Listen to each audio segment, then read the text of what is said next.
GEC, littéralement, c'est un acronyme et ça veut dire Groupement d'employeurs pour l'insertion et la qualification. Donc ça veut dire que la gouvernance d'un GEC est faite par ces entreprises adhérentes. Donc c'est un dispositif qui fonctionne par adhésion volontaire. Un groupement d'employeurs classique, c'est fait pour mutualiser du personnel.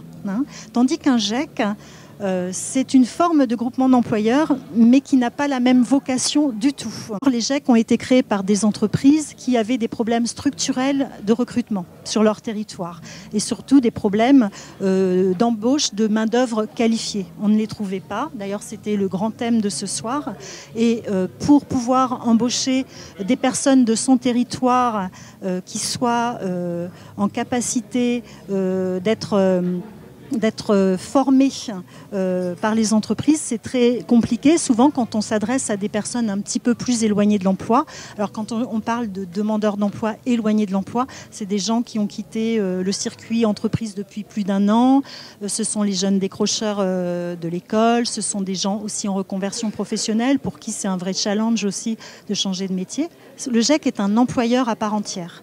Il embauche, il porte le contrat de travail. Donc ça permet à l'entreprise d'être sécurisée. Parce que si ça ne marche pas, c'est le GEC l'employeur.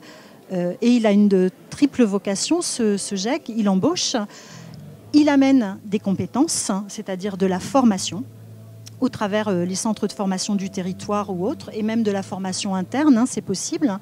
Et puis, il y a le volet intégration, insertion, et le GEC accomplit cette mission, c'est-à-dire que pendant que le salarié est mis à disposition de son entreprise adhérente, on continue à l'accompagner d'une manière socio-professionnelle. C'est-à-dire qu'il y a le tuteur de l'entreprise qui, lui, va apprendre un métier, mais dans le GEC, on a ce dispositif qui permet de continuer l'accompagnement de cette personne qui est en contrat de travail de droit commun, mais qui encore peut-être a besoin de nous, ou besoin de béquilles pour pouvoir avancer et surtout ne pas lâcher. Voilà. Donc la copie est remise à jour tous les ans, puisque dans le GEC, on forme sur du CDD, contrat de pro, contrat d'apprentissage, donc il y a des entrées et sorties permanentes.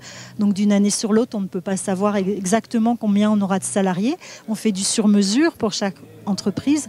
Donc on a environ sur un GEC, le GEC BTP, c'est à peu près 50 entreprises adhérentes, bon an, mal an. Sur un territoire rural comme le nôtre, c'est pas mal. Mais voilà, on est ouvert à tout le monde. Et ce qui fait à peu près plus ou moins une trentaine de salariés formés par an.